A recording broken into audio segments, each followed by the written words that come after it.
ଶୀତୁଆ ରାତି ଅଧରେ ଘଟି ଯାଇଛି ଛାତି ଥରା ଦୃଶ୍ୟ।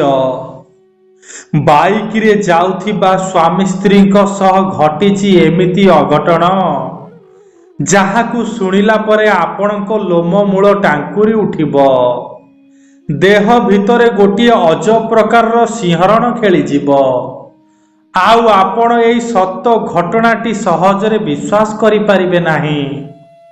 ହଁ ବନ୍ଧୁମାନେ, ଆପଣ ଯଦି ମହାପ୍ରଭୁଙ୍କୁ ହୃଦୟରୁ ଭକ୍ତି କରନ୍ତି, ପ୍ରଭୁ ଜଗନ୍ନାଥଙ୍କୁ ଆରାଧ୍ୟ ଦେବତା ବୋଲି ମାନନ୍ତି, ତେବେ ଦୟାକରି ଏ ସତ ଘଟଣାଟିକୁ ଶେଷ ପର୍ଯ୍ୟନ୍ତ ଶୁଣନ୍ତୁ। ସତରେ ମହାପ୍ରଭୁଙ୍କ ଅନୁଭୂତି ଶୁଣିବା ଓ କହିବା ଆମ ପାଖରେ ସେତେବେଳେ ସମ୍ଭବ ହୋଇଥାଏ ଯେତେବେଳେ ମହାବାହୁ କୃପା କରିଥାନ୍ତି। ଆପଣ ଏ ପର୍ଯ୍ୟନ୍ତ ଭିଡ଼ିଓ ଦେଖୁଛନ୍ତି ମାନେ ଆପଣଙ୍କ ଉପରେ ମହାପ୍ରଭୁ କୃପା କରିଛନ୍ତି। ତେଣୁ ମୁଁ ଆଉ ଥରେ ଅନୁରୋଧ କରୁଛି, ଏହି 5-6 ମିନିଟର ଭିଡ଼ିଓଟିକୁ ଦୟାକରି ଶେଷ ପର୍ଯ୍ୟନ୍ତ ଦେଖନ୍ତୁ ଆଉ ମହାପ୍ରଭୁଙ୍କ କୃପା ଲାଭ କରନ୍ତୁ। 2024 ଡିସେମ୍ବର ମାସ 18 ତାରିଖର କଥା।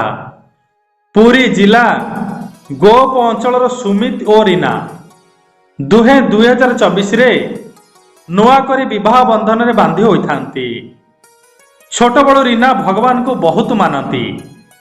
ସେ ସବୁବେଳେ କୃଷ୍ଣ ଠାକୁରଙ୍କୁ ହୃଦୟରୁ ପୂଜା କରନ୍ତି। ଏମିତି ବୟସ ବଢ଼ିବା ସଙ୍ଗେ ସଙ୍ଗେ ସେ ଜାଣିବାକୁ ପାଇଲେ କି କୃଷ୍ଣ ଠାକୁର ଆଉ କେହି ନୁହେଁ, ସେଇ ଆମ ଆରାଧ୍ୟ ଦେବତା ମହାପ୍ରଭୁ ଜଗନ୍ନାଥ। ଜାଣିବା ଦିନଠୁ ମହାପ୍ରଭୁଙ୍କ ପାଇଁ ପ୍ରାଣ ଉତ୍ସର୍ଗ କରିଦେଇଛନ୍ତି ରୀନା। ଏମିତି ବାହାଘରର 2 ମାସ ପରେ ସ୍ୱାମୀ ସ୍ତ୍ରୀ ଦୁହେଁ ନିଷ୍ପତ୍ତି ନେଲେ କି ମହାପ୍ରଭୁଙ୍କୁ ଟିକିଏ ଆଖି ପୁରେଇ ଦର୍ଶନ କରି ଆସିବେ। ସେଉଠୁ ଡିସେମ୍ବର ମାସ 18 ତାରିଖ ଦିନ 2:30 ବେଳେ ନିଜ କାରରେ ବାହାରି ପଡ଼ିଲେ ମହାପ୍ରଭୁଙ୍କ ପାଖକୁ। ଶୀତୁଆ ଖରାକୁ ସୁଲୁସୁଲିଆ ପବନ ବହି ଯାଉଥାଏ। ଆଉ ସେପାଟେ ରୀନାଙ୍କର ଭକ୍ତି କହିଲେ ନ ସରେ। ସେ ଖାଲି ଆକୁଳ ବିକୁଳ ହେଉଥାନ୍ତି ମହାପ୍ରଭୁଙ୍କୁ ଦେଖିବା ପାଇଁ। କିନ୍ତୁ ଏପାଟେ ସୁମିତ ଖାଲି କହୁଥାନ୍ତି, ତୁମେ ତୁମ ଠାକୁରଙ୍କୁ ଦର୍ଶନ କରିବା ପାଇଁ ବିକଳ, ହେଲେ ମୁଁ ମହାପ୍ରଭୁଙ୍କ ମହାପ୍ରସାଦ ଖାଇବା ପାଇଁ ବିକଳ। ଏମିତି ସ୍ୱାମୀ ସ୍ତ୍ରୀ କଥାବାର୍ତ୍ତା ହୋଇ ସନ୍ଧ୍ୟା 4ଟା ବେଳେ ପହଞ୍ଚିଗଲେ ବଡ଼ଦାଣ୍ଡରେ। ସେଠାରେ କାରଟିକୁ ପାର୍କ କରି ସ୍ୱାମୀ ସ୍ତ୍ରୀ ଶ୍ରୀମନ୍ଦିର ଭିତରକୁ ପ୍ରବେଶ କରିଗଲେ। ସେଉଠୁ ମହାପ୍ରଭୁଙ୍କ ଆଖିରେ ଆଖି ମିଶାଇ ଏକା ଲୟରେ ଚାହିଁ ରହିଲେ ରୀନା। ଆଉ କ୍ଷଣିକ ଭିତରେ 2 ଆଖିରୁ ବାହାରି ଆସିଲା 2 ଠୋପା ଲୁହ।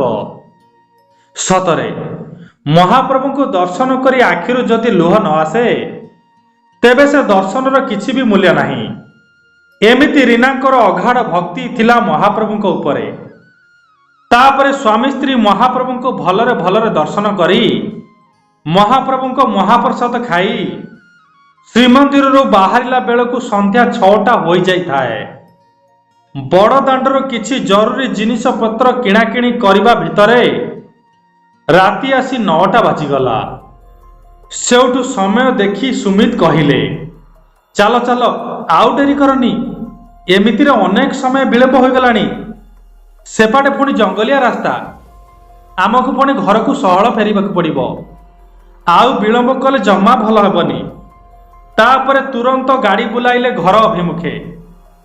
ଏମିତି ଆସି ବାଲିଘାଇ କ୍ରସ କରିଗଲେ ଆଉ ଗୋପ ରାସ୍ତାରେ ପ୍ରବେଶ କଲେ। ସେତେବେଳେ ରାତି 9:40 ପାଖାପାଖି ହୋଇଯାଇଥାଏ। ଶୀତୁଆ ରାତି ପାଇଁ ଗାଁ ଗହଳି ସୁନସାନ ହୋଇଯାଇଥାଏ। କେଉଁଆଡ଼େ କେହି ଦିଶୁନଥାନ୍ତି। ହଠାତ୍ ଗୋଟିଏ 70 ବର୍ଷର ବୁଢ଼ୀଟିଏ ତାଙ୍କ କାର ଆଗକୁ ଚାଲି ଚାଲି ଆସୁଥାଏ। ସେମାନେ ଯେତେ ବି ଗାଡ଼ି ହର୍ନ ମାରୁଥାନ୍ତି, ସେ ରାସ୍ତା ମଝିରୁ ହଟୁ ନଥାଏ। ସେଉଠୁ ସୁମିତ ବାବୁ ଆଉ କିଛି ଉପାୟ ନ ପାଇ ଜୋରରେ ବ୍ରେକ୍ଟିକୁ ଦବେଇ ଦେଲେ। ଆଉ ତୁରନ୍ତ ଗାଡ଼ିଟି ସେଇଠି ରହିଗଲା। ଯେତେବେଳେ ମୁଣ୍ଡ ଟେକି ସ୍ୱାମୀ ସ୍ତ୍ରୀ ଆଗକୁ ଦେଖନ୍ତି, ସେଠାରେ ଆଉ କେହି ନାହାନ୍ତି। ଏପରି ଦୃଶ୍ୟ ଦେଖି ସ୍ୱାମୀ ସ୍ତ୍ରୀଙ୍କୁ ପ୍ରବଳ ଭୟ ଲାଗିଲା। ସେପାଟେ ନିଛାଟିଆ ରାତି ସାଙ୍ଗକୁ ଆଖପାଖରେ କୌଣସି ଘର ଦିଶୁନଥାଏ। ହେଲେ ସେ ବୁଢ଼ୀଟି ଗଲା କୁଆଡ଼େ? ଏହି ସବୁ କଥା ଚିନ୍ତା କରୁଥାନ୍ତି।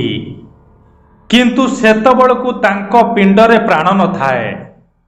ରୀନା ମହାପ୍ରଭୁ ମହାପ୍ରଭୁ କହୁଥାନ୍ତି। ସୁମିତ ରକ୍ଷା କର କହୁଥାନ୍ତି। ଠିକ୍ ଏହି ସମୟରେ ସେଇ ବୁଢ଼ୀଟି ତାଙ୍କ କାରର କାଚକୁ ଠକ୍ ଠକ୍ କଲା।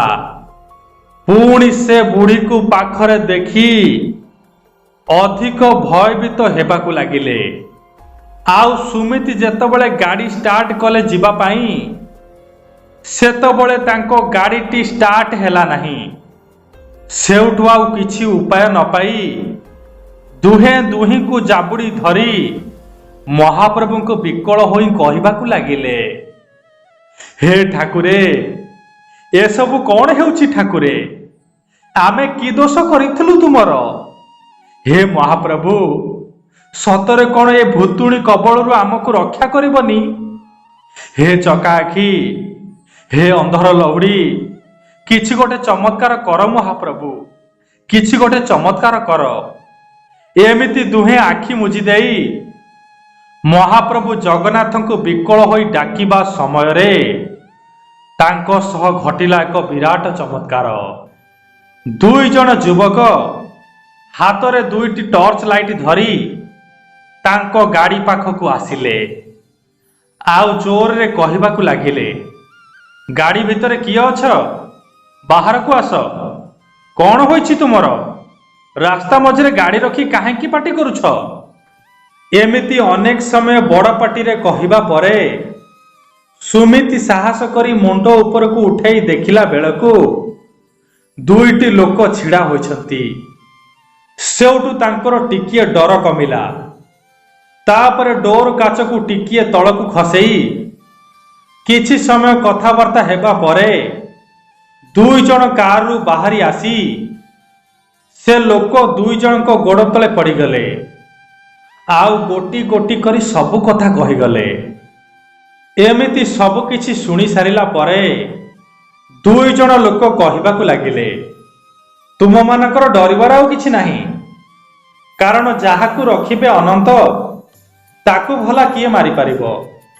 ସବୁକିଛି ସେଇ କାଳିଆ ପାଇଁ ସମ୍ଭବ ହୋଇପାରିଛି। ଏଇ ଦେଖୁନାହାନ୍ତି, ମହାପ୍ରଭୁ ତୁମମାନଙ୍କୁ ବିପଦରୁ ରକ୍ଷା କରିବା ପାଇଁ ଆମ ଦି ଜଣକୁ ପଠେଇଛନ୍ତି। ନହେଲେ ତମେ କିଏ ନା ଆମେ କିଏ? ଏତିକି କହିଲା ପରେ ଗାଡ଼ିଟି ପୁଣି ଥରେ ଷ୍ଟାର୍ଟ ହେଲା। ଆଉ ସେ ଦି ଜଣ କହିବାକୁ ଲାଗିଲେ, ତୁମେ ଯାଅ, ଆମେ ଧାନ ବିଲ ଦେଖିକି ଯିବୁ।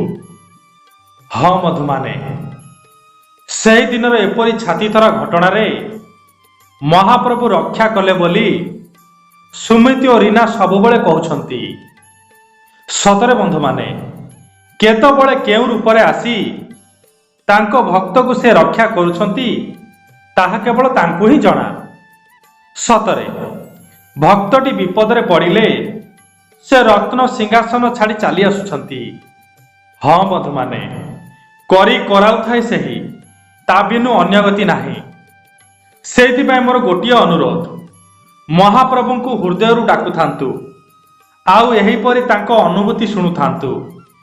ଆଉ ଯଦି ପ୍ରକୃତରେ ହୃଦୟରୁ ତାଙ୍କୁ ଭଲ ପାଉଥିବେ ତେବେ ଦୟାକରି କମେଣ୍ଟ ବକ୍ସରେ ଥରୁଟିଏ ଲେଖିଦେବେ। ଜୟ ଜଗନ୍ନାଥ, ଜୟ ଜଗନ୍ନାଥ, ଜୟ ଜୟ ଜଗନ୍ନାଥ।